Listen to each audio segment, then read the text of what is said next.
On Monday, the members appearing before the members sitting on the Health Committee of Parliament queried disparities in the 600 billion budget in figures from the Ministry of Health. Somebody brings in 80 billion that was appropriated, and I'm seeing a mix of information. We may need evidence to be sure that that 80 billion that was supplementary was actually used. To satisfy people's anxiety, we will make sure that to this very report, we shall add an annex on details on the monies that have been made available for the vaccine and the quantities that have been received so far. I find very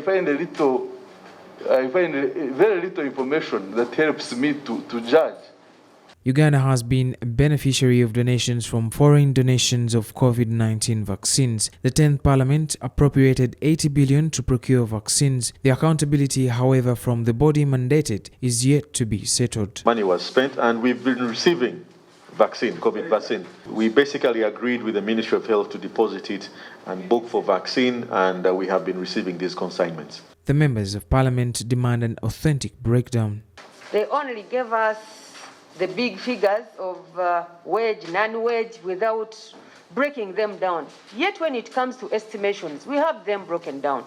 So we better change, and even when it gets to accountability, that we do this. I don't know whether in the previous year or budgeting, it was done the way you have given the accountability, because I wasn't here. Because we know that Uganda has simply been receiving vaccines free of charge. There have been donations. How did they spend this money is the question they must answer.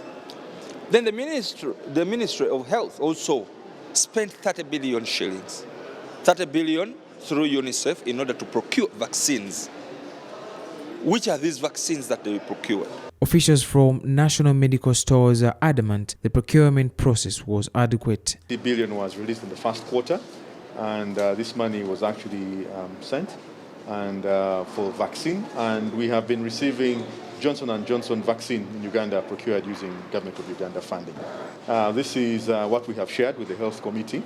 I think they only want to make sure that we can provide details on the quantities and doses of that vaccine. National medical stores also reacted from recent reports of drug shortage, particularly from Mityana. People to appreciate that we are working in very difficult times. We have had to provide a response to a pandemic, and we also have to continue to distribute routine medicines for use. This puts a lot of pressure on the supply chain. Suppliers have to make sure they make deliveries, and I think we've all heard very well about how supply chains are being disrupted. The officials have been asked to reappear before the committee with sufficient accountability on procuring vaccines. Adams Mayambala, CTV, PM Edition.